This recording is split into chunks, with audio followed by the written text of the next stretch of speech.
This hour is brought to you by Jeremy Temple Law Office of Bloomington. Personal injury, criminal, business, whatever you need, Jeremy Temple Law Office will get you taken care of.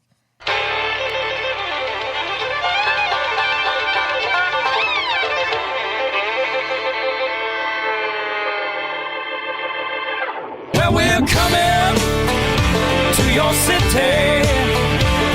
Gonna play our guitars and sing you a country song. We'll all be flying higher than a jetliner. And if you want a little bang in your yin-yang, come along. Well, come on and welcome aboard Indiana Sports Beat with Coy O'Leary as we coming to you from the Golf Club at Eagle Point Studios, powered by Rivals. Make sure you go to the Hoosier.free. Welcome in on the program today, Devontae Green, hopefully joining us on the program. Also, Chronic Hoosier live with us today as well. So looking forward to that. Todd Leary, how are you doing, man? Man, I am doing great. Just don't ask me what day it is or the date or what time it is a day or any of that because they all seem to be the same. Yeah, I'm trying. Sometimes I watch some of the. I stay away from the news for the most part because it's the same old crap. But I'm waiting to see like one of those movies to where they show an apocalypse where the news people are at home and they're like unshaven for 4 days, or one of them's got a beard going. I haven't seen that yet, but getting close. A lot of guys. It is. I'll tell you what. It is truly Groundhog Day. Like that movie just doesn't even realize what it foreshadowed years ago. It was crazy. Man, classes are back in session. Spring break is over. If you could have told, can't tell it, but the kids are back in school. Not really. They're at home and doing it online. Yeah. But school is back in session. It's funny that you said that because, I mean, I did drive through campus yesterday, and you sure as heck wouldn't know it. No, it's dead. It's weird. I was talking to Galen yesterday, and he mentioned it, and I was like, oh, wow, forgot about that. Kind of forgot about school because with all this going on. But, yeah, they got to get back to it. But I talked the other day about my daughter's in high school, and she's having to take classes online, and it's killing. They're, like, loading them up, man. I'm like, wow. So that sucks, but you got that going on. And the NCAA, big news for them is they grant an extra year of eligibility to all spring sport athletes who want it. Not so much for the winter, but spring sports. We get an extra year.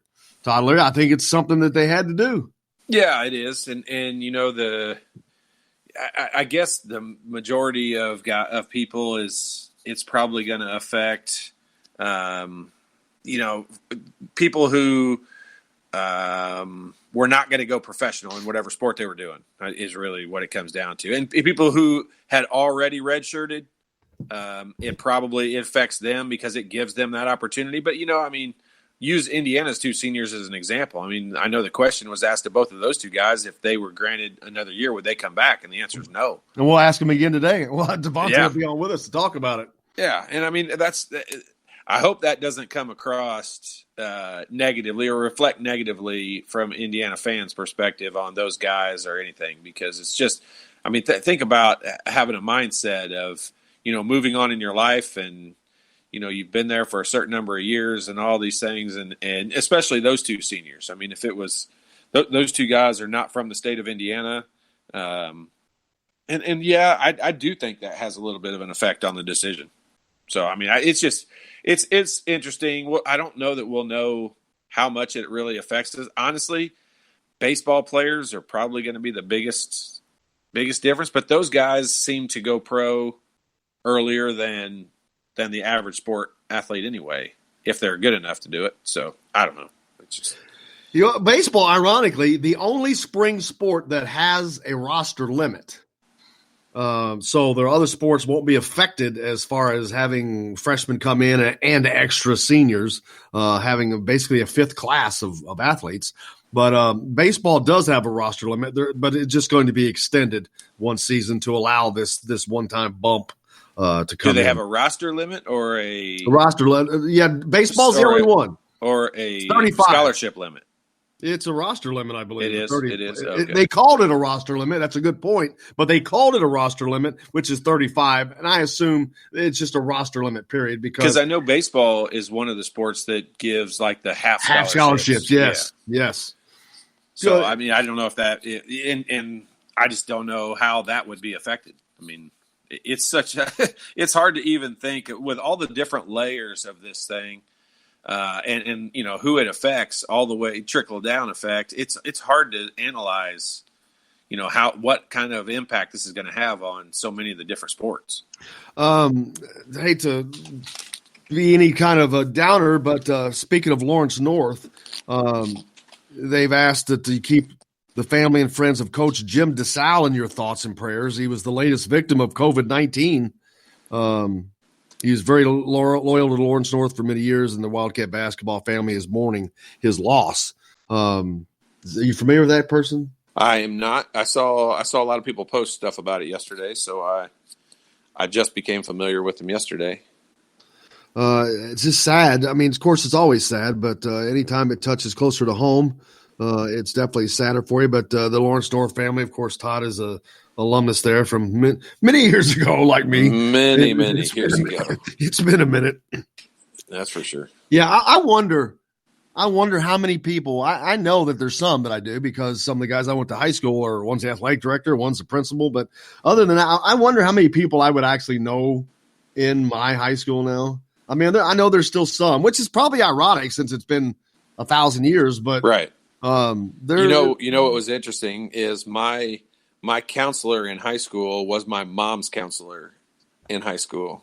Oh my gosh, that is crazy! Was that crazy? Yeah. So my mom went to Lawrence Central and I went to Lawrence North. Holy but she had moved over, but we had the same counselor in high school, and so then I went back and obviously Coach Kiefer's still there. But there's about 10 teachers that were still there that I knew and remembered, just from that long ago. And that's just, I mean, what a credit to them. I mean, being a teacher is not an easy job. And it's probably one of the most difficult, frustrating jobs you can have. And for them to be that tenured in, not just the same school, but in the same profession is just incredible. Yeah, and I just feel fortunate to have gone to like a school out in the country like I did because the counselors, half of them, or teachers, whatever, they all lived out there. Right. Yeah. It was a weird kind of a deal, but I mean, I wouldn't know it any other way. But yeah, it was different in that regard, but fun, definitely fun. But yeah, the NCAA, we're going to talk about that more. The spring athletes, I want to get baseball coach Jeff Mercer on as soon as possible too. Hear what his thoughts are. I've reached out to them, but yeah, it's got to be good. I mean, Indiana, especially for a team like Indiana baseball. I mean, they're on the rise. They've got a good. I mean, that's good news for them. Pitching especially, and a lot of it's good news. It's as good a news as you could have in this situation. I mean, the momentum that program had.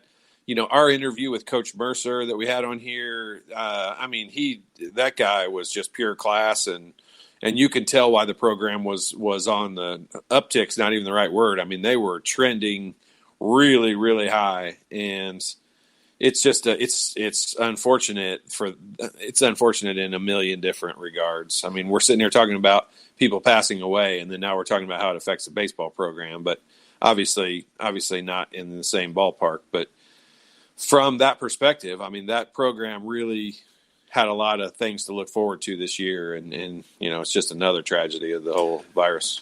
Yeah, some kids are probably going to end up benefiting from this because it's going to give them an additional year of development and not getting pushed into trying to get to that next level as quick. Some people are going to really benefit from this, I think. I think you're going to see that as far as their professional career. I anytime you have that extra year of your body, getting bigger and more mature and stronger, I mean, it is obviously, I think that would help you at that age. I mean, when do you truly hit your peak athletic performance? I mean, as long as you stay in shape, I would say it's probably mid to late 20s. And, these kids are going to be 1 year closer to that. So I really think that it will improve. Here's going to be, if you think about college basketball, what we all talk about all year long is how many really good teams there were. I mean, the parity in the Big Ten was ridiculous, but the parity all across the country was unbelievable. And I think that will take a hit with all of this. I think the smaller schools will take a big hit when it comes to, moving forward. And I think they'll regress as far as the national parity at the smaller mid-major schools. ESPN's got a documentary on Michael Jordan coming out, and apparently peer pressure, fan pressure forced them to bring it out sooner than they would plan on. Hopefully common sense had them put it out faster than normal. I mean, if Netflix is sitting on anything right now that they could possibly release, how could you not release it? Hey, people are going to storm the building, man. Let it out. If they had a half a season of something recorded already, I'd start releasing it daily. Yeah, there was an article that said the best case scenario for personal well-being during the coronavirus pandemic is a serious dose of boredom.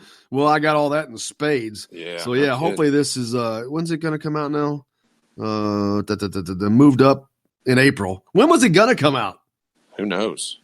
Well, they've moved it up to probably sometime around the NBA Finals. Yeah. Would be my guess. Yes, you know what? You're probably exactly right. That makes exact sense. It's just they're usually decent about that kind of stuff. But I mean, it's just. Have you ever watched Mindhunter? You ever watched the show Mindhunter? I have not. It's a Netflix. I know how you are, and I know there's a lot of people this way. I'm going to tell you, it's 2 seasons long. There's 19 episodes, an hour apiece. And I'm going to tell you, it's really, really, really good, but don't watch it because they cancel it at the end of. They canceled season 3. They're not going to put out a season 3 just when they suck you in. Oh my gosh! I mean, I watched the last one of it last night at 2:30 in the morning, and I literally wanted to throw my TV off the deck out here. Like, I cannot believe when I read that they were canceling and not doing a season 3, and where they left that thing hanging off.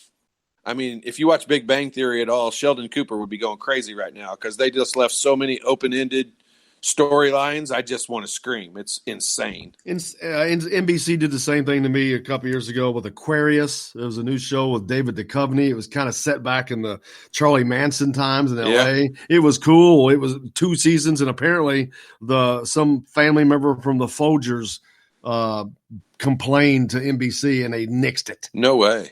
Because the Folgers girl was one of them that got killed. Yeah. Well, ironically, Charles Manson is a big part of this show that was on yesterday too. I mean, it's ironic. It's a really good show. I mean, it had me drawn in, and that was 19 hours that I was enjoying and looking forward to when season 3 was going to come out. And I read that thing on the internet yesterday, and I wanted to smash my TV in. Alan Hughes checked in from down there in why am I forgetting? Bear Eye. Yeah, I don't know why I forgot that for a second. Ryan also says he watched the 1994 Senior Day speeches yesterday. It was awesome. Oh man, can I tell what I found yesterday in my? Please. We haven't talked about that. That's right. We were before. Man. Gold. Todd found gold yesterday. I found quarantine gold yesterday. My mom was saw into the future apparently. And many, many, many years ago, she had taken all my VHS tapes of old games. So they're random, like they're not like in sequence, and they're just random games for here and there.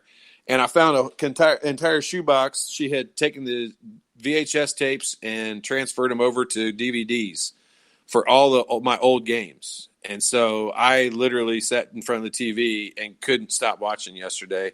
I mean, I couldn't have been a bigger narcissist yesterday watching games that I played in. I was like, oh, watch this. I mean, just complete idiot yesterday. But it was fun. I got to see, we played against Alan Henderson in high school and Greg Graham and the Pike teams with LaSalle Thompson and Jason Williams and a lot of those guys. I mean, it was fun. It was really cool. We got to get and Todd, if anybody out there can help us, Todd's got to get these are on DVDs, and he's got to get these uploaded to how do I get them? Yeah, YouTube. We're going to upload these to YouTube. They're pretty fun. So we're going to get that taken care of, but looking forward to that. Hey, joining us on the show today, Devontae Green, former Indiana Hoosier now as he fits into that. Chronic Hoosier is going to join us today as well, but we'll talk to Devontae about the NCAA, their decision yesterday, what his thoughts are. But we'd already heard from him, like Todd said, that those guys weren't coming back. They were heading on, but look forward to getting to that and a lot more. You're listening to Indiana Sports Beat with Coy O'Leary as we're coming to you from the Golf Club at Eagle Point Studios, powered by Rivals. Back with all that and more right after this.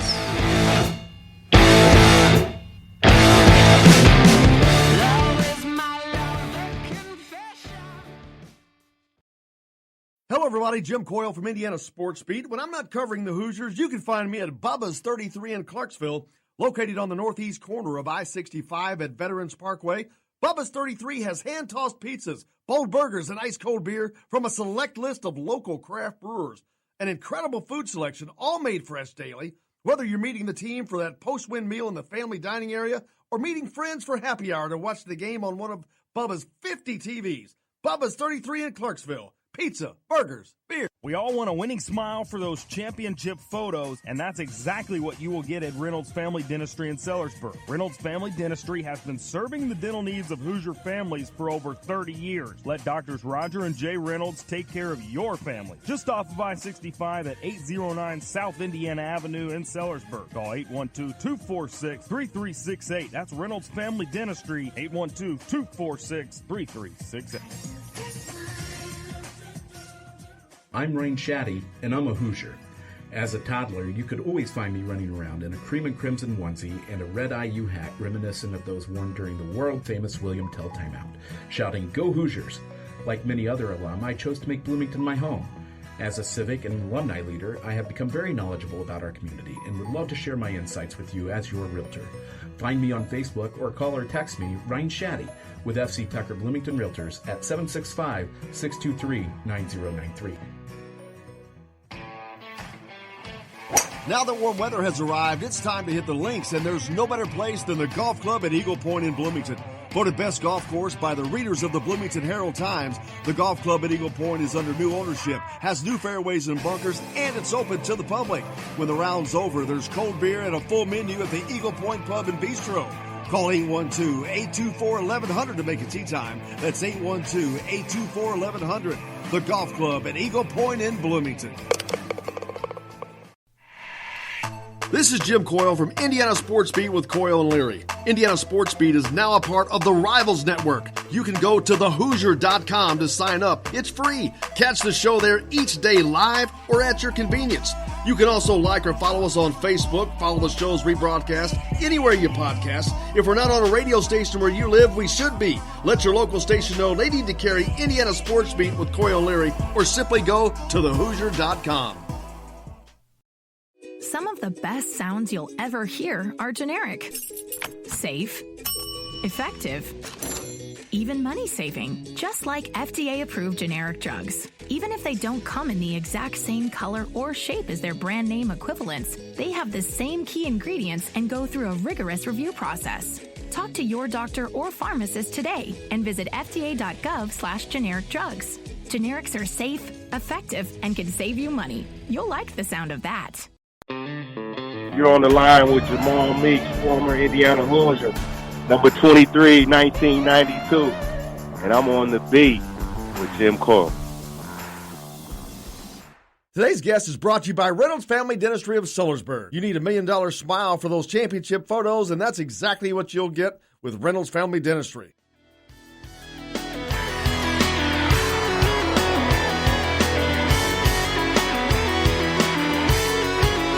Welcome back to Indiana Sports Beat with Coyle Leary here on this Tuesday. Coming to you from the Golf Club at Eagle Point Studios, of course, powered by Rivals. Go to thehoosier.com. Sign up for a free account there. We got lots of content's going to be heading that way soon. So get yourself signed up. Devontae, hopefully joining us here soon. Haven't gotten a hold of him yet. Got to get him out of bed, I guess. It's still early for a college kid. Yeah. They're probably staying up late playing Fortnite. Playing games, yeah. I don't even blame them anymore. What else you going to do? Oh, I forgot to mention this, and I meant to, and I'm glad that we have this time to talk about it. Billy Clyde. Our old boy Billy Clyde got a job. Billy Gillespie. Really? Yeah. Kentucky, old Texas A&M, and Kentucky coach. He's at Tarleton State in Texas, which is in Stephenville, Texas, which I know that school only because they're known as a rodeo school. You have a great rodeo team. What's the name of it? Tarleton, Tarleton, Tarleton State. I tell you what. Stephenville, Texas. If you want to pull out your hillbilly accent, that's the word you can use right there to really exaggerate. Tarleton, Texas. Tarleton, Texas. Yeah, That's perfect. Billy Clyde has gone from being the coach at the University of Kentucky to Tarleton and Stephenville, Texas. And their rodeo team is bigger than the basketball team. The fact that there is such a thing as a rodeo team is funny to me. It's big all over the place. Those schools out there. Seriously? Like Oh, a yeah. team? Like what do you? They what do compete. in? Oh, the rodeo events. Like And you the have- Buck and Bronco thing? Like who All can stay that. on the longest? Yeah, all the events and the points, just like everything Hold else. up. Just like track. Hold on. There's more events than one in a rodeo? I thought you just ride the Buck and Bronco thing? No, there's bull riding, there's bareback bronc riding, there's saddle bronc riding, steer roping, calf roping, barrel racing, steer wrestling. Huh. Got a So hold whole- on. Steer wrestling. Yes. Bulldogging. Yes. Oh man, you've never seen a rodeo, man? No. You've never even seen Well, one, really? I've seen baskets. Yeah. I've seen Baskets the Clown. He's in a rodeo. That's the only rodeo I've ever seen. Oh man, that's funny. I can't believe that. Hold on. Go back to that. Man. You just named like different kinds There's of events, different riding. There's different 7 kinds of different riding. events. Are 7 those just different different events. animals? Are those No, different there's- animals? Yeah, it's all 7 different events. What's the hardest? What's like the main event? Yeah, but bull riding probably, Bull riding? but it's not. It's more because it's the Is that because danger. the bull's bigger? That's The 'cause danger. bull's No, it's bigger? because if he gets bucked off, he's going to come back and try to finish the job. Really? Horses don't do that. They just go on. They're done. They just go on. If a bull Hold bucks on. you There's off, horse riding?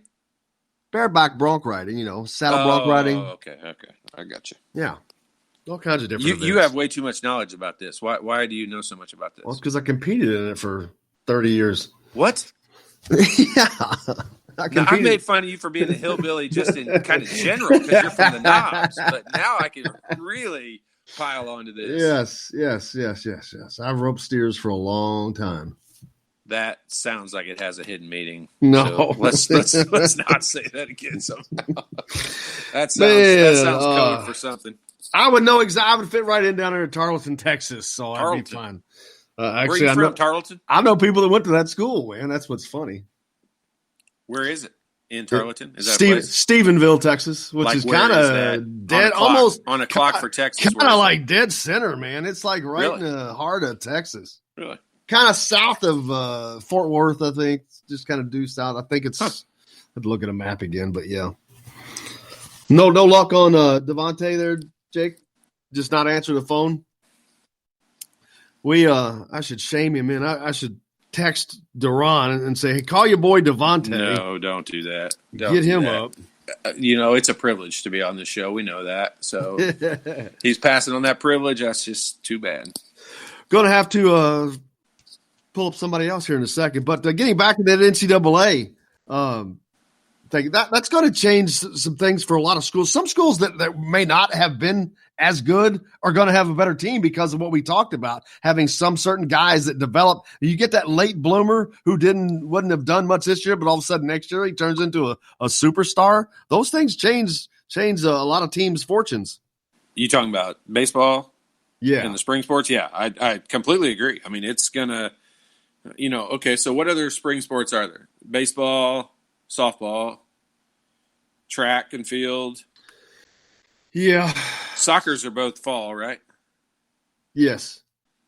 They have a spring sport, but I mean, it's not really spring. Tennis? Is tennis a spring I sport? think it is, but I can't remember. It could be one of those things where they do both. Are men's and women's what would golf be considered? Because I know they play in the fall, but I know they also play in the spring. Is that a spring sport? That's a good question. I'm going to guess it's a spring sport. I think it's a spring sport, but I Because it think they goes have in the a summer. yeah, they have a yeah. Oh yeah, it definitely is because the NCAA championships is in like June or July or something. So that's for sure. Yeah, I mean it's going to change. Think about a sport like that. You still only can have that. That's where, gosh, I mean, I hadn't even thought of that, but that's where it could affect the development of the younger guys, because if a senior is able to stay and play another year of golf, don't they only use like 5 or 6 golfers per event? And if a senior gets to stay an extra year, the freshmen that you have coming in are guys who were freshmen or sophomore this year, or maybe somebody redshirted last year. I mean, it's going to affect the younger guys just as much as it does the older guys. But you're right. I mean, the teams should be better. They should have more experience development on them. Yeah, and like I said, that's gonna help some kids. I mean, some kids just need that extra time, and it can make a gigantic difference in the careers of some of these athletes. So that'd be cool. I'm not sure how many of them are looking forward to doing a 5th year of school because you still got to do the schoolwork. But there you go. There's another opportunity. Some of these kids are going to get to go to grad school now because of this. Yeah, for sure. I mean, I can tell you one of the biggest. I had a 5th year because I had knee surgery my 2nd year, but one of the things I really regret about not doing is my 5th year. I mean, I took tennis class my 2nd semester of my senior year instead of taking grad classes, and what a stupid decision that was. But as a kid, I mean, I just wanted to get it done and have it as easy as possible. So my second half of my senior year, I literally had tennis class 1 hour a week.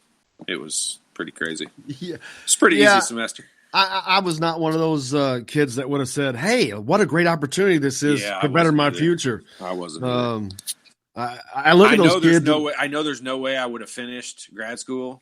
First of all, I don't think I could have tested into grad school. I don't think I could have passed the exam to get into it. But I just was not a school person. Like, I did not enjoy it. I didn't like reading. I didn't like schoolwork. I didn't like any of that. It's funny because I talk about that all the time. I mean, now that you get older, like, I love reading. I love learning about things. I love learning how to do different stuff or whatever. Like, if we had college classes right now, like, I would love it. Like, it'd be kind of cool. You just do this in reverse in your life, because now I would want to learn it. Yeah. Well, right now we've got nothing but time to do but learn. Yeah. Plus, I mentioned when I was 22, I already knew everything. So what was the point in trying to learn anything? I mean, I knew everything. We forget that so much. Yeah, I know. I forget that so much. I mean, it's amazing. We already knew everything. Tim hit the text line. He said, "Never heard you guys top 10 coaches from Bob Knight's years to the present."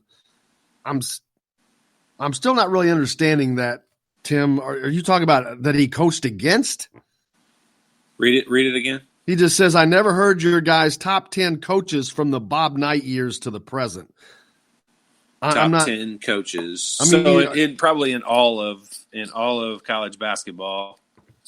Top 10. I don't know. I've seen so many of those different things. Hey, people are saying, "Hey, post your, top whatever from whatever time period." I saw somebody posted. Actually, Dockich was talking the other day. So they had done a thing where they took the top 64 college basketball players of all time. And Dockich was just pissed, and I get it. About Steve Alford was a 16 seed college basketball player.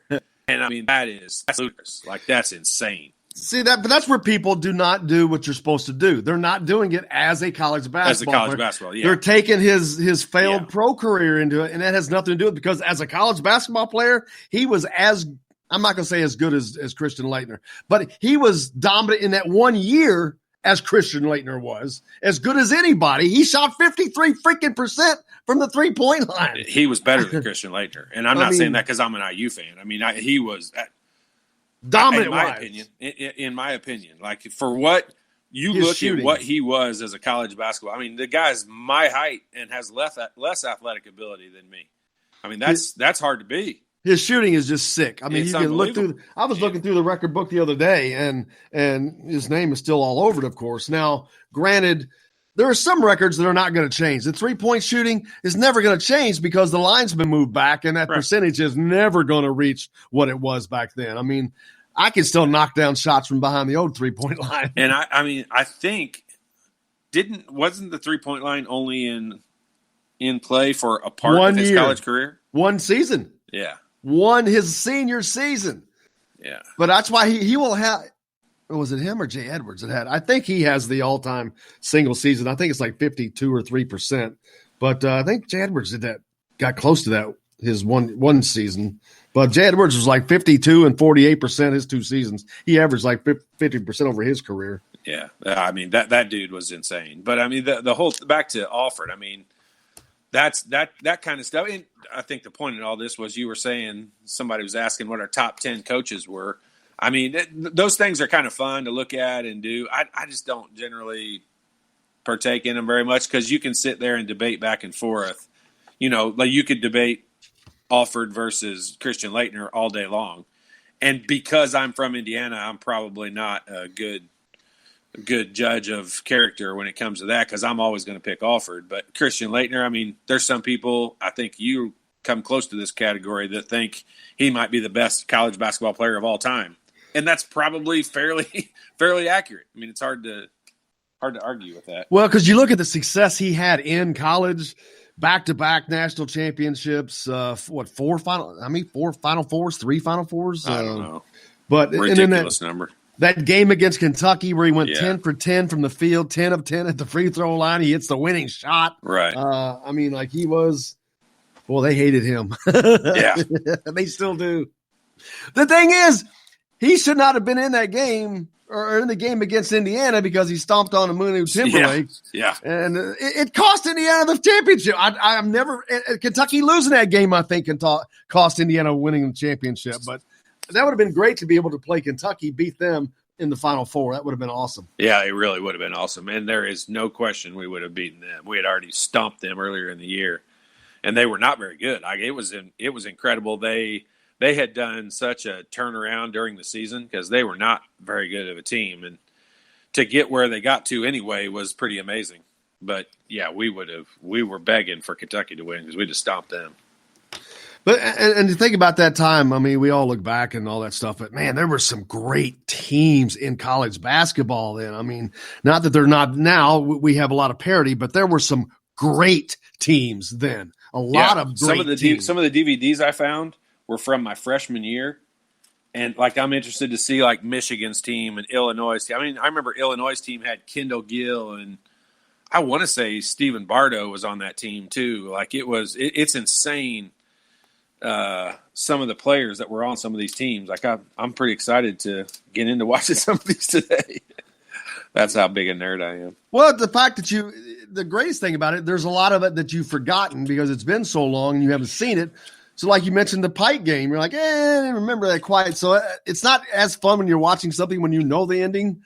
But here I got one on here that just says Coach Knight interview. I got no idea what that's going to be. So it says Coach Knight interview on there. Like, it's what in the world is that going to be? Oh my gosh, crazy. I found one from yesterday. That was one of our practices from IU. How did you get that? Because I broke my thumb or dislocated my thumb my senior year, so I had to practice with I had a cast on for 2 weeks, and I remember during practice I went like 9 for 10 from the field during practice, shooting left-handed the whole day, and I remember afterwards getting a tape of that practice because I wanted to look at it. Somehow it must have just ended up in my car or my house or something, and they made the DVD out of it. But I found it yesterday. That was the first thing I watched yesterday because I couldn't figure out why I had it. I wonder if maybe that was a specific incident that happened at practice. Something might have happened in there, but it wasn't. You have literally found some gold there, I found some gold in here. That's a box of gold, man. It was it's pretty awesome. I mean, I found. We'll go through them later. Do we have anything we can blackmail anybody with? I don't know. I don't know what's on this Coach Knight interview thing. Oh, that one. Yeah, we'll find out. Well, that one's on ESPN, so there's probably not much there that we can get to. True. I don't know. We'll have to see. There ought to be some nuggets in there, man. We'll look through that while we take a break, and then we come back and we'll see if we can get a guest to replace Devontae, or if we can even get Devontae. Move up, Chronic. Well, his time was set because I think he needed to be that time. But gotcha. We'll be back with more from the Golf Club at Eagle Point Studios. Listening to the Indiana Sports Beat with Coy O'Leary, powered by Rivals. Back with more right after this. Got him grooving on the corner. It's burning up, y'all.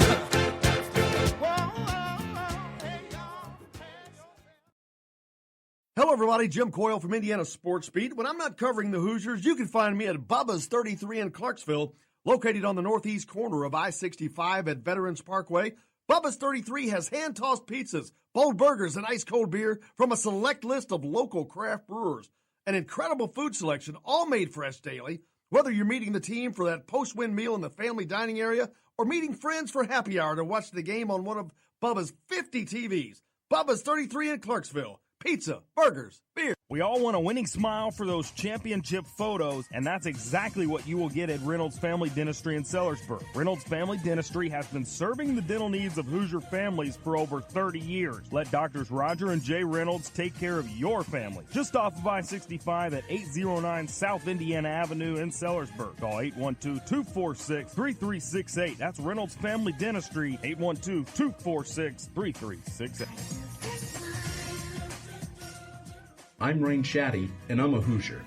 As a toddler, you could always find me running around in a cream and crimson onesie and a red IU hat reminiscent of those worn during the world-famous William Tell timeout, shouting, "Go Hoosiers!" Like many other alum, I chose to make Bloomington my home. As a civic and alumni leader, I have become very knowledgeable about our community and would love to share my insights with you as your realtor. Find me on Facebook or call or text me, Ryan Shaddy, with FC Tucker Bloomington Realtors at 765-623-9093. Now that warm weather has arrived, it's time to hit the links, and there's no better place than the golf club at Eagle Point in Bloomington. Voted best golf course by the readers of the Bloomington Herald-Times, the golf club at Eagle Point is under new ownership, has new fairways and bunkers, and it's open to the public. When the round's over, there's cold beer and a full menu at the Eagle Point Pub and Bistro. Call 812-824-1100 to make a tee time. That's 812-824-1100. The golf club at Eagle Point in Bloomington. This is Jim Coyle from Indiana Sports Beat with Coyle and Leary. Indiana Sports Beat is now a part of the Rivals Network. You can go to thehoosier.com to sign up. It's free. Catch the show there each day live or at your convenience. You can also like or follow us on Facebook, follow the show's rebroadcast anywhere you podcast. If we're not on a radio station where you live, we should be. Let your local station know they need to carry Indiana Sports Beat with Coyle and Leary, or simply go to thehoosier.com. Some of the best sounds you'll ever hear are generic, safe, effective, even money-saving, just like FDA-approved generic drugs. Even if they don't come in the exact same color or shape as their brand name equivalents, they have the same key ingredients and go through a rigorous review process. Talk to your doctor or pharmacist today and visit fda.gov/generic drugs. Generics are safe, effective, and can save you money. You'll like the sound of that. Hey, this is Jordan Halls, former Indiana Hoosier. Keep up with Indiana sports on Indiana Sports Beat.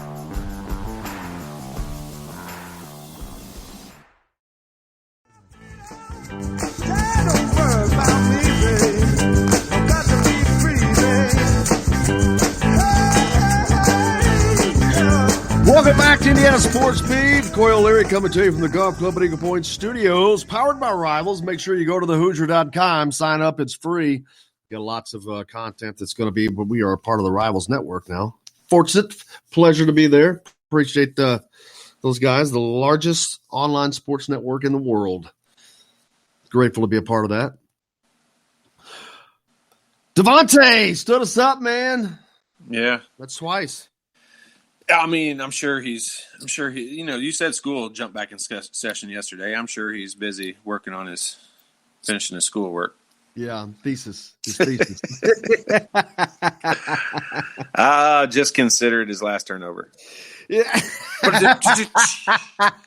Drum solo, please. That was great. Look at you. Put him on vaudeville, man. I got quarantine brain going on right now. I make myself laugh all day long. Oh, man. I got Doug hitting us up from Australia. Says wants like for us to get, oh, gosh darn it, Kyle Schwarber on. I'm like, yeah, that'd be great. I'd love to have him on. Set it up. No I said, set it up. I go, set it up. Yeah. I can't get Devontae on. What are you talking about? Yeah, I mean, in reading through the article yesterday about the NCAA ruling and all that stuff, I mean, it really is. It's interesting when you go down and think about, like, one of the big parts of the article it talked about was it was trying to explain the trickle-down effect for some of the, quotation marking, air quotations, mid-major schools. But, like, for example, if Dayton had made a run and got to the Final Four, everyone from the Atlantic 10 would have benefited from that and had revenue coming in. So, the farther in the tournament all the Big Ten schools went, all the other schools would have benefited from that. How much would Dayton have benefited just simply from the money? they would have pulled in, because the A-10 does not pull that kind of money in from Right. the NCAA tournament that often. And I think the way they explained it, so like let's say Dayton made a huge run like that, and let's say the payout to the Atlantic 10 was $10 million. I think Dayton would get like $5 million of that. And it didn't say a percentage. It didn't say they get half of it. It said they get a bigger portion than the rest of the distribution. But then the rest of the schools would get to get a $5 million split.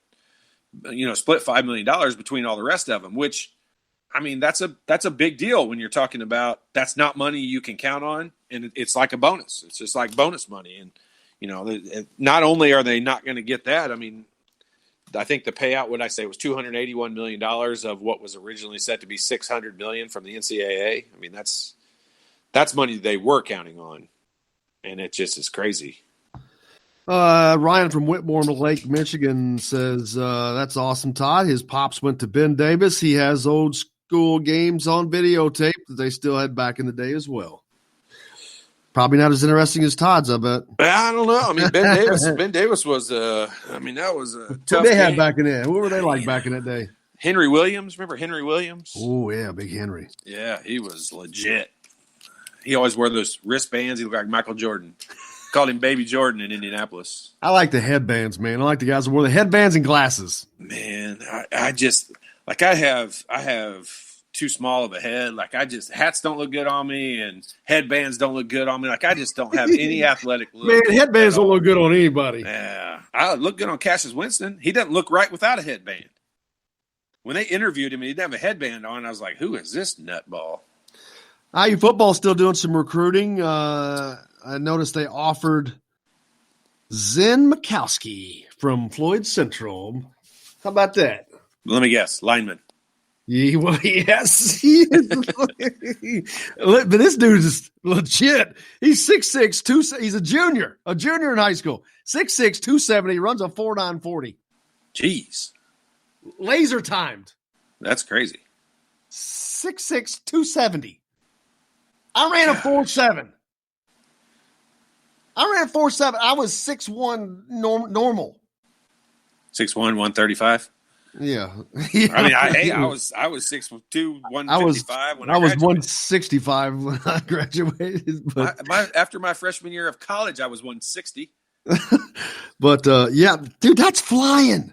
He's 6'6", 270, and he's running a 4.9. Do you want to get hit by that? That's like a bread truck hitting you, man. No, I don't. I definitely don't. I mean, at my age, I break a hip. Ooh, that'd break a lot on me. Yeah. That's a load rolling there, man.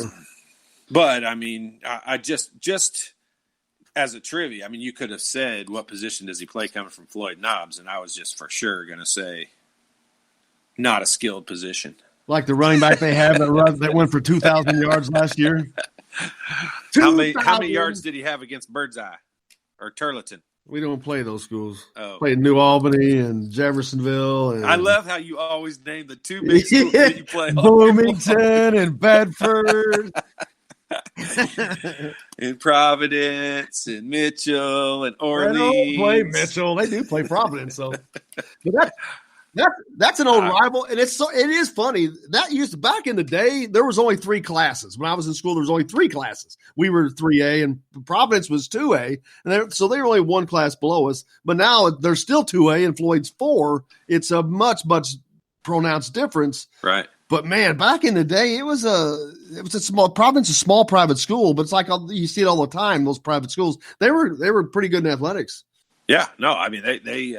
That's where our boy Lance is there now. That's where our boy Lance is there coaching. Exactly. Actually, I had a kid on my son's AAU team that was from down there. He had actually played with Romeo at New Albany, but he moved over and finished out at I think you even know them, but he finished over at Providence. So that's why I know about Providence.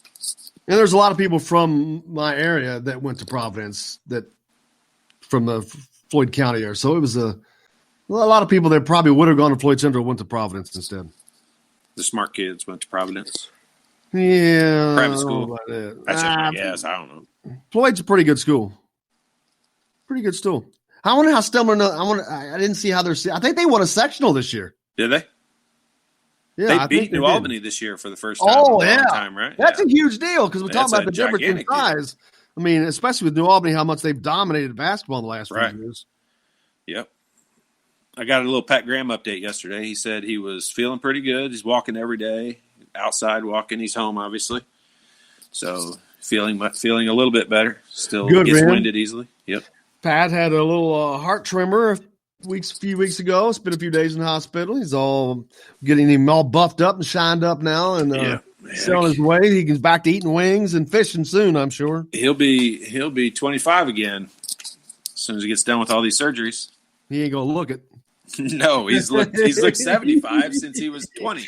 That gray hair. I was at a funeral of one of our coaches, but it's been a while. But he had gray hair then, and this has been 10 years ago. Oh, he started having a lot of gray hair our senior years of college. I mean, but I mean, he's just one of those people that he was going to have gray hair early. I mean, his dad John had gray hair most of his whole life I've known him.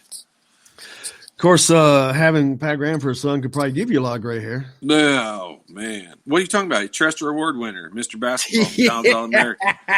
I mean, here's three things. If you said, okay, let's talk about Pat Graham and tell me which of these things are accurate. Mr. Basketball, yes, I can go along with that. McDonald's All-American, yes, I can go along with that. Trester Award winner, not a chance in the world. Like that's the one thing that doesn't belong.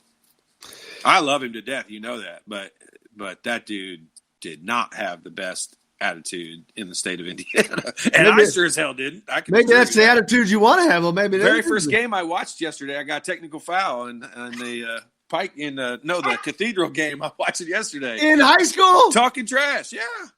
To the ref or to a player. I smarted off to a player, and we got in each other's face, and we got some double technicals. Imagine that. Shocker. Now, I got thrown out of a game my senior year. But did you ever get a single technical in all of your years in college? Oh, heavens no. Are you kidding? Yeah. That would be an interesting stat. What players had technical fouls called against them in the Bob Knight era at IU? That would be an interesting analogy. I wonder if any players had multiple ones. That would be we need to put an IU nerd on that. That would be interesting to see what would happen if a player would have gotten a technical back. It would all depend on smarting off or something like that. You remember I think it was, who was it that smashed the ball off the guy's face in Iowa? Was it No. Cree Smith. Was it Cree Smith? Who was it? On the out of bounds play, he smashed the ball off the guy's face, because we were taught to do that. It wasn't illegal then. Where if you get close to the 5 seconds and you can't get it in bounds, instead of calling a timeout, you just smash it off the guy's face. Yeah. I think it was I don't think it was Magnus Pelkowski. I think it was Cree Smith maybe who did that. Or Brian Sloan, one of those guys, did that in the Iowa game. And I think he might have gotten a technical for that. If you got a technical for that, we were taught to do that, so that wouldn't be a big deal. But actually, like, doing something in the game, I feel like somebody might have got a technical for hanging on the rim at one point. It would have been like Alan Henderson or somebody, one of the guys that could dunk. Did that leave you out? It definitely left me out. Left me out for sure. But, yeah, that would have been interesting to see that. Right. Yeah, I'd like to know how many guys got technicals during Coach Knight's era. So whoever's out there on the stats line just started lighting that up. Yeah, give us some info on that. That'll take some research, because I've watched every IU basketball game that Coach Knight was a part of from 1980 on, and I can't hardly remember. I remember the Iowa play where they smashed it off the guy's face. Joker says Michael Lewis too. What'd he get? Jennifer says Michael Lewis. Everybody's saying Michael Lewis. No. It's before that. It was early on. Oh, so he learned it from somebody else. Yeah, for sure. Well, you guys were taught that, just like you said, so yeah. Let's see. Ryan from Whitlow, Michigan says, I actually was told to take my headband off at Butler basketball camp when I was a kid. Man, that's some BS right there. Man, maybe the only people that do look good in the headband is a kid. how are you supposed to stand out? I mean, how are you supposed to stand out at a basketball camp? I mean, that's a perfect way to do it. It's wear a headband. Why you gonna tell a kid to take a headband off, man? Man, that's crazy. That's just wrong. Could have been the next Curly Neal. Did you ever go to Bob Knight camp? I did not. I went to Bob Knight camp. I was not a basketball for player. like 4 or 5 years. 1 year, like I'm telling you, like I went to like 5-star camp and all those different things. Bob Knight camp is the single worst basketball camp in the world from the standpoint of how hard it really is. It's a great basketball camp to develop your talent because you actually go through stations and do all the fundamentals twice a day. Everywhere else, you did it like twice for the week. And it was so hard. In 1 year, I went 2 weeks in a row. Have no idea what I was thinking. I went 2 weeks in a row. And 2 years in a row, I made Joby Wright's dummy squad. The dummy squad had to get up at 5:30 in the morning and go around and clean the campus for doing something stupid. Chronic says, wasn't it Jadlow that faced somebody? Jadlow. It was Jadlow. Yep. Bingo. See, look, you need it. Chronic calls out the information. Thank you, Chronic. It was Todd Jadlow. That's exactly right. We need a clip of that. Somebody put somebody on that. We need a clip of the Todd Jadlow smashing it off because it was classic. I mean, it was one of those that was aggressive. And of anybody to do it, Jadlow. Jadlow, yeah, right on the money. Oh my God, thank you, Chronic. That's hilarious. That's as hilarious as it is informative. If we can get a picture of that, I'm telling you, it is aggressive. There was probably some dental work that needed done after that. Joker says that Cheney Calvert got one against U of L on a Dwayne Morton block. Yeah, but that's first of all, that's when they were in each other's nose face. to nose. Yeah. But that's like technical is where it's a double technical.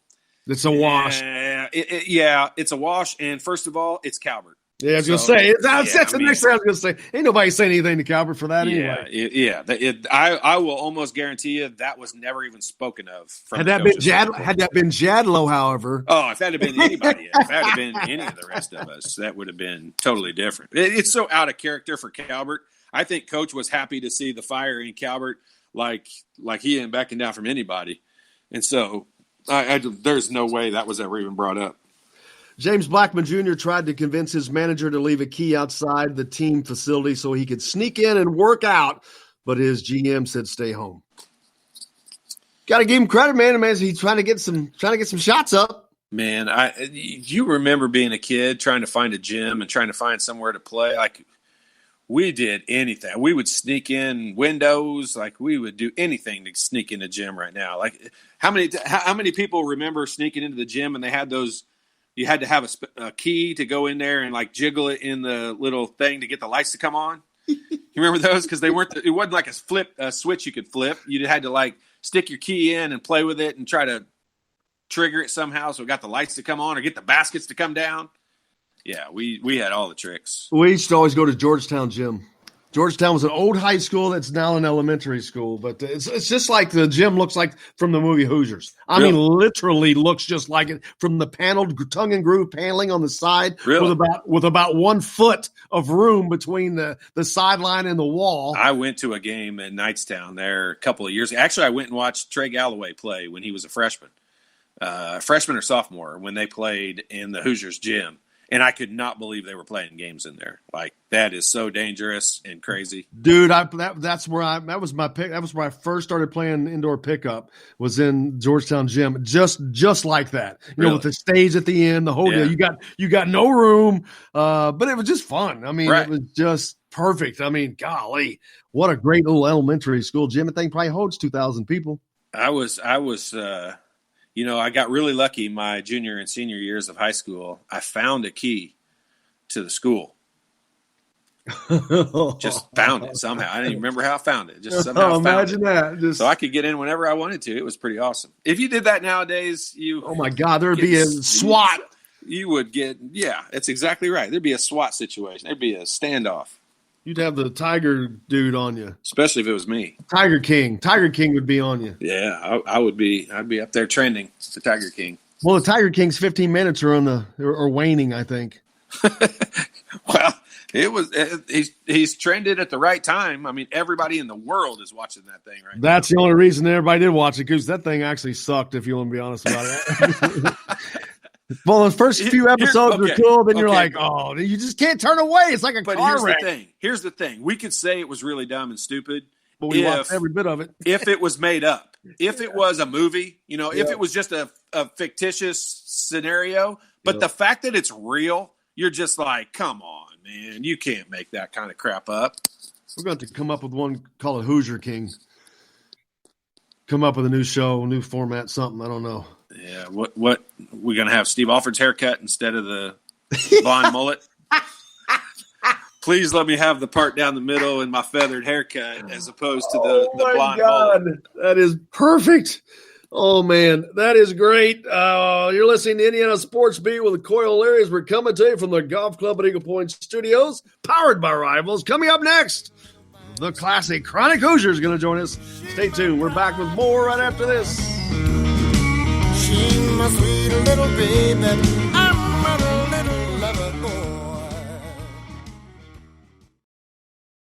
Hello, everybody. Jim Coyle from Indiana Sports Beat. When I'm not covering the Hoosiers, you can find me at Bubba's 33 in Clarksville, located on the northeast corner of I-65 at Veterans Parkway. Bubba's 33 has hand-tossed pizzas, bold burgers, and ice-cold beer from a select list of local craft brewers. An incredible food selection, all made fresh daily. Whether you're meeting the team for that post-win meal in the family dining area or meeting friends for happy hour to watch the game on one of Bubba's 50 TVs. Bubba's 33 in Clarksville. Pizza, burgers, beer. We all want a winning smile for those championship photos, and that's exactly what you will get at Reynolds Family Dentistry in Sellersburg. Reynolds Family Dentistry has been serving the dental needs of Hoosier families for over 30 years. Let Doctors Roger and Jay Reynolds take care of your family. Just off of I-65 at 809 South Indiana Avenue in Sellersburg. Call 812-246-3368. That's Reynolds Family Dentistry, 812-246-3368. I'm Rain Shaddy, and I'm a Hoosier. As a toddler, you could always find me running around in a cream and crimson onesie and a red IU hat reminiscent of those worn during the world-famous William Tell timeout, shouting, "Go Hoosiers!" Like many other alum, I chose to make Bloomington my home. As a civic and alumni leader, I have become very knowledgeable about our community and would love to share my insights with you as your realtor. Find me on Facebook or call or text me, Ryan Shaddy, with FC Tucker Bloomington Realtors at 765-623-9093. Now that warm weather has arrived, it's time to hit the links, and there's no better place than the Golf Club at Eagle Point in Bloomington. Voted best golf course by the readers of the Bloomington Herald-Times, the Golf Club at Eagle Point is under new ownership, has new fairways and bunkers, and it's open to the public. When the round's over, there's cold beer and a full menu at the Eagle Point Pub and Bistro. Call 812-824-1100 to make a tee time. That's 812-824-1100. The Golf Club at Eagle Point in Bloomington. This is Jim Coyle from Indiana Sports Beat with Coyle and Leary. Indiana Sports Beat is now a part of the Rivals Network. You can go to thehoosier.com to sign up. It's free. Catch the show there each day live or at your convenience. You can also like or follow us on Facebook, follow the show's rebroadcast anywhere you podcast. If we're not on a radio station where you live, we should be. Let your local station know they need to carry Indiana Sports Beat with Coyle and Leary, or simply go to thehoosier.com. Some of the best sounds you'll ever hear are generic, safe, effective, even money-saving, just like FDA-approved generic drugs. Even if they don't come in the exact same color or shape as their brand name equivalents, they have the same key ingredients and go through a rigorous review process. Talk to your doctor or pharmacist today and visit fda.gov/generic drugs. Generics are safe, effective, and can save you money. You'll like the sound of that. Hey, it's Michael Lewis, former Indiana University player and current UCLA assistant basketball coach, and you're listening to Indiana Sports Beat.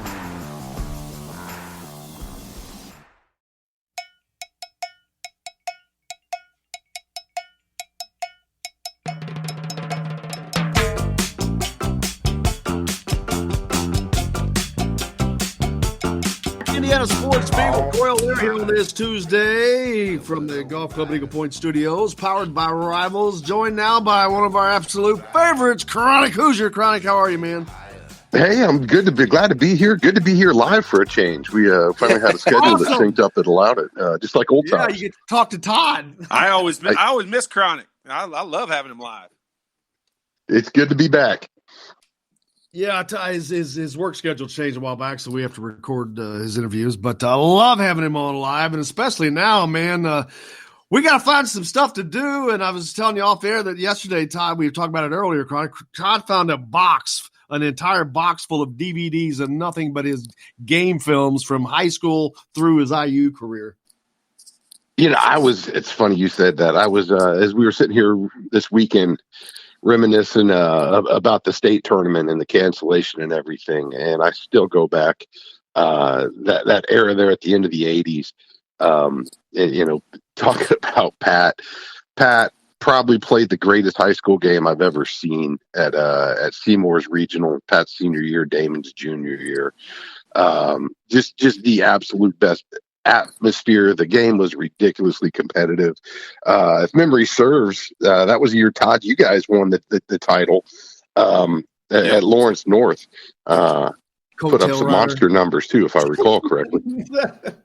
Yeah, I mean, of course you have to bring that part of it up for sure. But yeah, the fun part is, I mean, I would, if we could find video of that Floyd Central Bedford game and all that back then, I mean, who wouldn't sit around and watch that all day? Oh my gosh! Today, my gosh, how do we find that stuff? Is there any way to get that? Yeah, somewhere it's in your mom and dad's, it's in the garage, it's in the attic, it's wherever they keep those boxes of the old DVDs.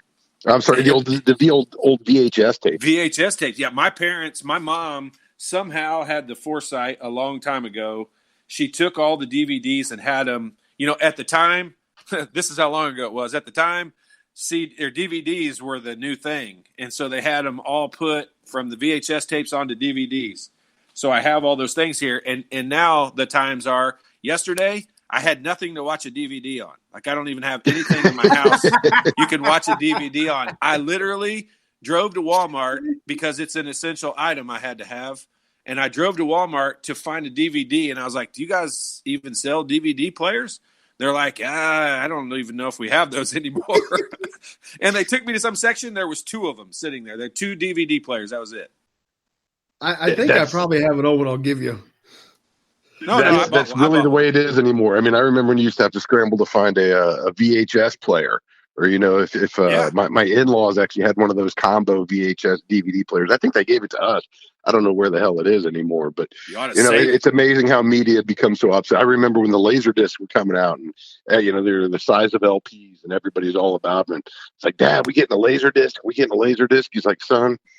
I remember when I bought my first 8-track player, and I thought it was going to be the greatest thing ever. We're just going to sit this one out until the next thing comes along. And sure enough, he was right. But it's got to the point where anymore, if it's not on YouTube, if it doesn't pop up on a Google search, does it even exist? If I can't watch it on my phone going 85 miles an hour down the road, then I don't really have any interest in seeing it. And it was hilarious yesterday because the first time I pulled these out, I didn't do this, but I looked at them like, what is this on? Like, are these CDs, DVD? Like, I wasn't even calling it the right. It was just weird to look at. And then I'm like, my computer doesn't have one of the little things that slides out where you can put a disc in. So I literally looked around the house and I'm like, I don't have anything to play these things in. And I went up to, I couldn't have looked like a bigger perv because I went up to Walmart and bought a magazine, a women's health magazine for Jessica, and a DVD player. How'd that look walking out of that place? Good thing she didn't need any lotion that day. Yeah. That's not necessarily perv. It's when you wear the London fog raincoat and the sunglasses inside the store. That's really what draws the looks, I think. Yeah, well, I felt like it walking out of there. It was pretty funny. Man, the NCAA granted an extended year of eligibility, Chronic, to spring sport athletes, which is good news for all those guys. Now that it's rare when you see the NCAA doing the right thing anymore. Oh my God, it's exactly what we said earlier. It's exactly what we said. They absolutely did the right thing here. there's so many athletes that have been affected by this, and a lot of times we talk in terms of eligibility, and this is something they do and then they all go pro, and that is so far from being the case for the vast majority. Probably 98-99% of these athletes that compete in the spring sports, just NCAA sports in general, who there is no pro career for them. This is the end of the road. And for so many of them that work to get to that point as the senior, you look at the IU baseball team, how many guys, with the draft shrinking, this may well be their last chance to play competitive baseball. So good on the NCAA to give those guys a little bit more runway to work with. It's going to be interesting to see how the schools handle it, how they allocate this diminishing revenue that they're now receiving. And choose to give the scholarships, because they've given them a wide berth as far as what type of scholarships they choose to offer. If they have to offer any at all, there is no guarantee that just because you're on scholarship as a senior that money is going to be there for your post-grad year, if you will. I think it's certainly going to benefit a lot of the larger schools, Power 5 schools that have a little bigger war chest. But I think it'll be illustrative of exactly what type of administrators you're playing for, depending on how they choose to handle that. Yeah, and I'm looking forward to, we were talking earlier, you have some teams like Indiana baseball, they were looking to probably have already a good season, and next year this could turn them into a powerful program. No, unquestionably. I mean, Indiana baseball specifically, you're looking at just an embarrassment of riches right now. They got a heck of a class coming in, from what I understand. It's gonna put a little bit more workload on the coaching staff shoulder, kind of managing that. You're basically adding an extra 25%, roughly, to the roster, trying to spread that playing time around. So I'd be real curious to see how that plays out. But if you ask Jeff Mercer or anybody else in the business, I'm sure that's a problem they welcome at this point. You want to keep around your most experienced veteran guys an extra year. There's probably worse problems at this point. At the end of the day, though, I think, as great as it is, I'm still really looking in the short term here. From all accounts, the football season is still very much in play right now, and could probably break either way. Whether we have it, whether we're allowed to have fans, just what exactly that looks like. But from a practical standpoint, it all seems well and good right now, giving the spring sports the extra eligibility.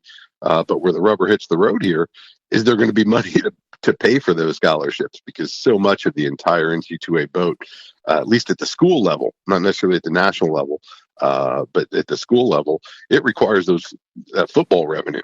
And, if you take that away, I think that just opens Pandora's box as far as what every other sport looks like.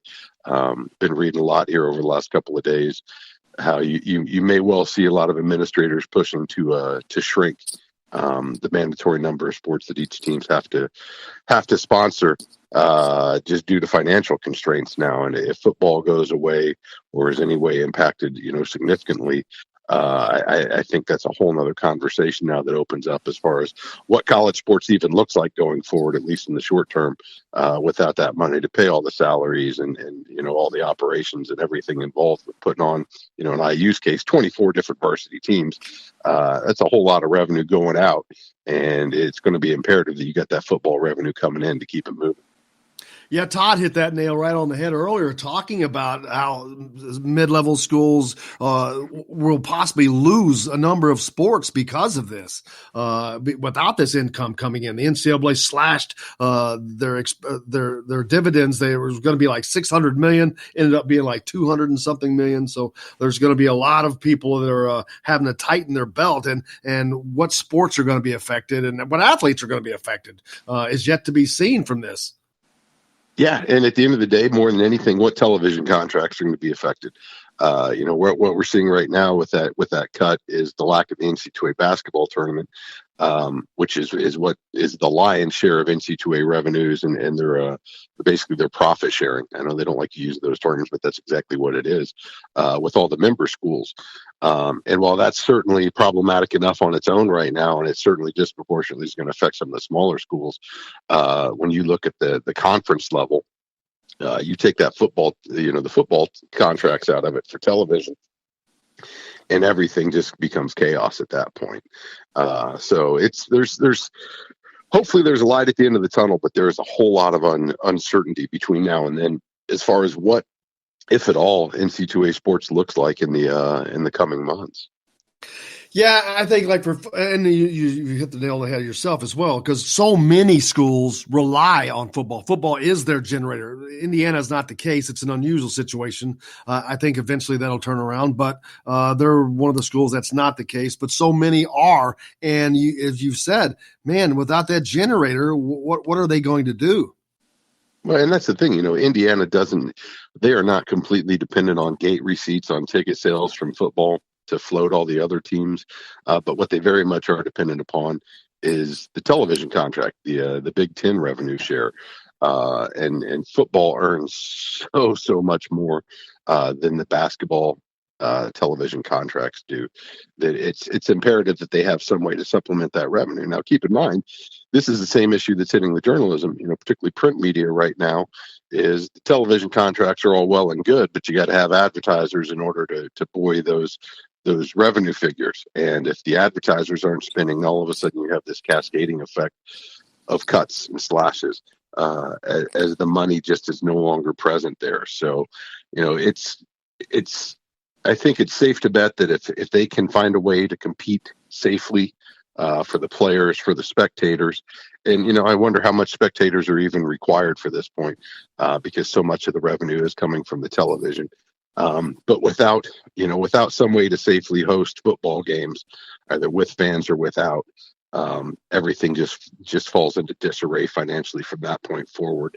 And that's going to force a whole lot of hard choices on the regular, the sanctioning bodies, whether it be the NCAA, the conferences, but even specifically at the school level when they look at their budgets and just figure out how the heck all this is going to work. If you take that one leg out, the whole system can tumble pretty easily, unfortunately.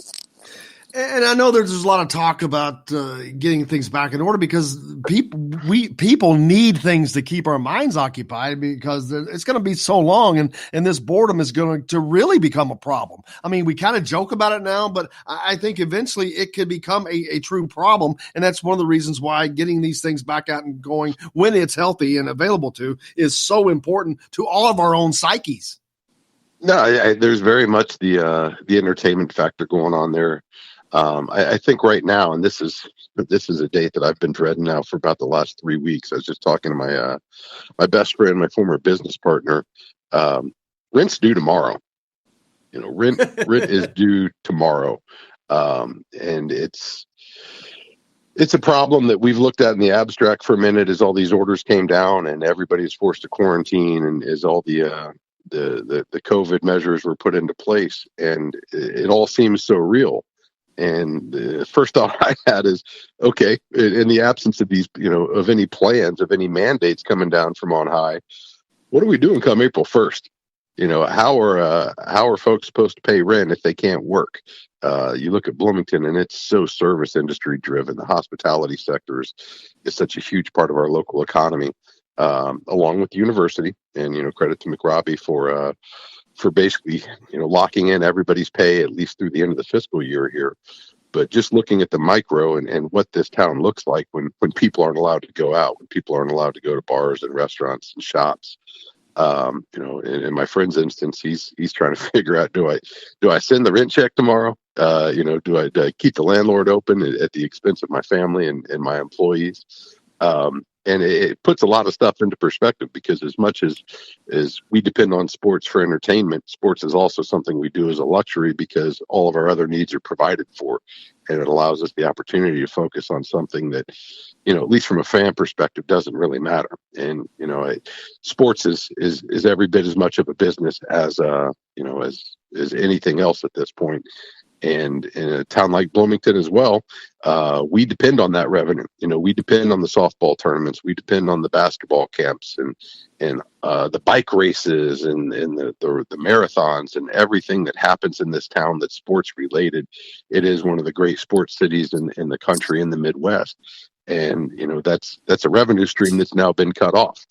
So, as we talk about how this impacts universities, this impacts communities pretty significantly as well going forward. And it's a great barometer of our health as a whole when we're able to actually focus on things like, softball tournaments or football games, and things like that, because that means all our other needs are provided for. And, I think we're going to see in pretty sharp contrast here in the coming days exactly how ill the health of our communities, of our economies are. When people just, they have to choose, do I go get food or I put that rent check in the mail? So hopefully, our leaders at the local, at the state, at the federal level are going to help shine a path forward so that people figure out how we get back to that solid footing where we can worry about, can I sign Johnny up for soccer this summer? Something to do, something to stay healthy with, because that means we're able to take care of everything else in the hierarchy of needs. Yeah, and like you've said, that helping the community, Todd, yourself, I know I've seen both you guys out and about ordering takeout from local restaurants, and we've seen a lot of other people trying to do that to help out, and every little bit helps, but that is very important for communities to continue to do those kinds of things. No, it's imperative. You think about Bloomington and what makes it great. After I left here, I went to grad school in Portland, Oregon. And my wife and I found ourselves back in Indianapolis for my first job out of school. And, at first it was just on the weekends. We'd come down and, maybe we're just craving a taco and a night on the patio at Tortilla Flats. Or, a certain meal here or there, or maybe it was a hike, or just, go for a paddle at one of our favorite spots. And then it started, we found ourselves doing it on weekdays even. And then eventually we said, you know what, heck with it. Let's just move back. It's a place we want to be. It's where we want to raise our family. And, I commuted for 4 years from Bloomington to Indy. My wife did it for 7 before we both got jobs back down here permanently. But it's very much a part of what makes us all love Bloomington. And I think it's also a part that I'm missing the most right now. It's not just the food, it's the experience, the ability to go sit on a patio on the square and, enjoy a meal and just the random conversations that you end up getting in. It's just everything about this community that makes it great. And it's imperative in that is us getting out and having the chance to interact. So I'm missing that something fierce right now. I'm very, very grateful and thankful for all the restaurants that are able to fight through this. And keep the doors open and keep some employees on the payroll as best they can. I hope people continue not just to support, but show love for the workers, because at the end of the day, one of the challenges right now is, a lot of folks are just trying to pay the rent. A lot of folks are just trying to keep their suppliers, but they're cutting staff left and right. So we got to figure out ways that we can not just keep the businesses, but the people that make those businesses. We got to find a way to keep them afloat as well, because without the people, man, nothing else happens, nothing works, nothing matters. So just really thinking about a lot of folks right now that are stressing out what tomorrow brings. You are Mr. Bloomington and Mr. IU, brother, and you've hit the nail right on the head. Appreciate your time as always and look forward to it. And hopefully we can keep doing it live because it's a lot of fun.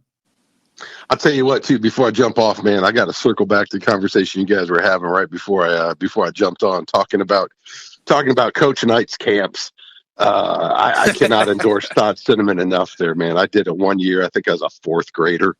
And as in awe as you were to walk into Assembly Hall and to spend your first night in the dorms. I mean, I've never been that close to what I felt like was a concentration camp in all my life. It was absolute torture. I spent every minute of my time here just in terror of what the next minute was going to bring. Because for as much as we drilled and focused on the fundamentals and everything else, man, it wasn't Coach, at least at my age group, but Coach Knight wasn't spending a whole lot of time with, the 4th graders, 5th graders. He didn't care about them. Now, if you stood out, he might, watch a couple extra minutes of one of your scrimmages. Where it really got bad was the players and the managers. I mean, they were like prison wardens. I spent more time at his camp doing wall sits than I think I did with a basketball in my hand. I swore after that was done, I am never, ever coming back. I couldn't do it again.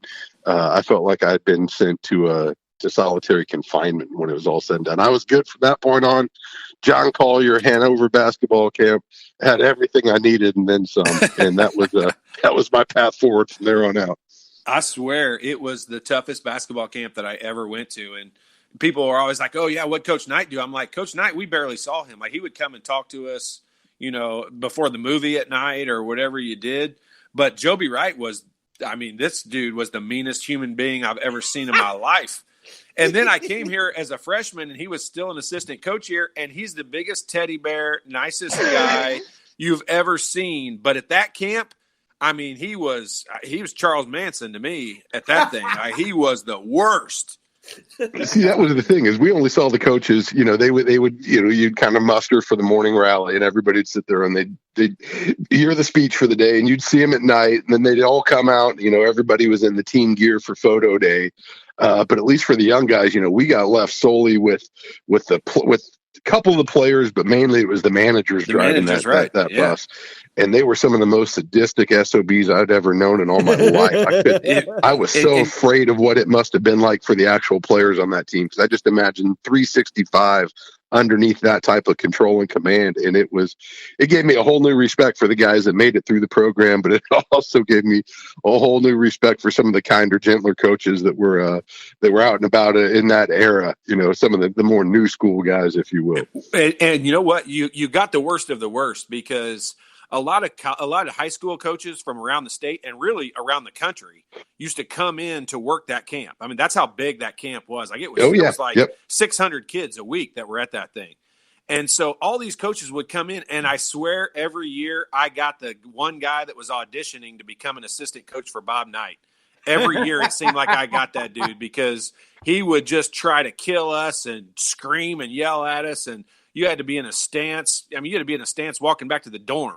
It was such a joke. And every year it seemed like I got that one guy that was trying to audition and try out to be an assistant coach. And man, I went, here's the crazy part. It's like I had amnesia, because every year I would go back to that camp again. It'd be time to sign up, and I'd be like, yeah, I really want to go. And I dreaded that thing from the second I signed up for it until it was over every year. Well, didn't you work it as a player? Nope. Oh, you did not? Nope. How come? We had so many managers at that point. And after my freshman year, we had to he really got on us about working out and doing all that stuff. So we used to lift weights at 5:30 in the morning, and then we would go to summer school, and then we all had to have jobs, and then we all had to play at night. So he set our schedule for what we did during the summer. So he took us out of the camp. Plus, there were so many different coaches from all across the country that were flying in and coming in to work that camp, and had done it for years, that he didn't even use us as players anymore. Managers did it. Managers did it. Yeah. Don't need you. No, I think my lasting memory is we had to carry our basketballs everywhere with us. And, at that age group, they were just literally at the most fundamental skills. So here we are dribbling all over the place with our basketballs. And I think it was Brian Sloan he was hazing some kid in my group, and he showed him how if you put your foot underneath the ball when they're dribbling it, how you can kick it out. And then, if the manager, whoever's in charge of your herd, isn't paying attention, they just think you suck at dribbling, so you get yelled at more. So then it turned into the entire group trying to prank everybody else and kicking their basketballs out of their hands as we're trying to dribble across campus. So, we're walking down Fee Lane, and you got basketballs going out into the road, and, it's like herding cats, I'm sure, for the guys in charge of our group. But all I remember is just permanently getting yelled at. And as soon as we got to the dorm, man, you could barely put your ball down, and you immediately had to assume the position, 45, 90-degree leg angles, wall sits until your legs were shaking and kids were puking and crying. And it was absolute hell, man. I was so fearful of it, and I'd heard rumors about it. People told me what we were getting into, but you just never imagined it was as bad as what they said it was going to be. And apparently Gene Katie's camp was pretty tough, but it wasn't as sadistic. And on principle, I could never go to a Purdue camp. So I said, I got a flyer for John Collier's camp at Hanover. And I said, sign me up, man. I'm there all day. I think I did that from that point onward. I crossed the line. I went to both Gene Katie's camp and Bob Knight's camp. So I can tell you it's very similar. It's almost like it's just like Gene Katie copied Bob Knight's motion offense. He copied the camp. The only difference is they only ran their stations once a day. And Coach Knight that's why I just can't believe we ran those fundamental stations, which is the worst part of the camp, by the way, twice a day. And it was just pure misery. And they do the same thing in Purdue, only they only ran the stations one time a day. So it ended up being a much more fun camp. Here's I'll tell you when I was at that. I was at Purdue's camp when Len Bias died. The night Len Bias died. That's for some. You know how you remember where you are when things like that happen. Like I was at Purdue's camp when Len Bias died. Whatever year that would have been, I don't even have a clue what year that would have been. But it's crazy. Like to think about that kid. Did you ever make the dummy squad? I never see. They didn't do that to the fourth graders. I mean, we were literally the pets on campus. We were the cute little baby goats running around, being stupid for everybody's entertainment. Joby was always in charge of that dummy squad, and you had to get up and run around campus and pick up trash. You couldn't be done until your trash bag was full. And man, it was a night. Like I remember we figured it out after I made the squad so many times that I figured out if you just went to one of the trash cans on campus, you could take the trash that was out of there and fill your trash bag up. So not only was I on the dummy squad, I figured out how to be the best on the dummy squad. That's like king of the dipshits. King of the dipshits. I guess you. I will say too. I tried mimicking. We all did. We all looked up to you looked at the Hoosiers, and that's what all the coaches wanted to be. That's what all the players wanted to be. That was the model by which every team in the Midwest was based off of. So it was somewhere that winter where Jadlow planted. I'm trying to remember what that guy's name was. Lowhouse. Did he do it to Brad from Lowhouse? Iowa? I did that. I was playing travel ball with my boys club team, and we were down in Madison, and I was the second stringer. So the game was pretty much out of hand at that point. I'm getting some run late in the game. I get stuck inbounding underneath our own basket, and their coach was pressing us the whole game, and nobody was getting open. And I had just seen that, and I remember my dad cackling and just absolutely lost it when Todd just faced that dude. So I'm like, I know how you play this one. I've seen this one. This is what the Hoosiers do. And I cocked back and bloodied that kid's nose, and he left in tears. Man, I had to go beg the coach to get put back on the team. I got kicked off. I had to sit the next 3 days. I thought my dad was going to be so proud of me. That was the most embarrassed he's ever been of anything I've probably ever done, all because of Todd Jadlow. Yeah, Todd Jadlow is the butt of a lot of those stories, I think. Anytime if I'm not mistaken, I think he did that a couple of times in his career. Did he? Mm-hmm. I remember the Iowa one was just aggressively crazy when it happened. Like I remember it, and I was like, "Oh my gosh, he might have killed that guy." I thought Brad Lowhouse. Yeah, that was pure malice. It was awesome. Well, man, I cannot thank you enough for joining us, brother. It has been a blast. I look forward to doing this as often as possible. Hey, catch me on Cameo. You can buy some of my gear here. I'm gonna start selling it off, and I'm gonna start canceling my radio appearances. So,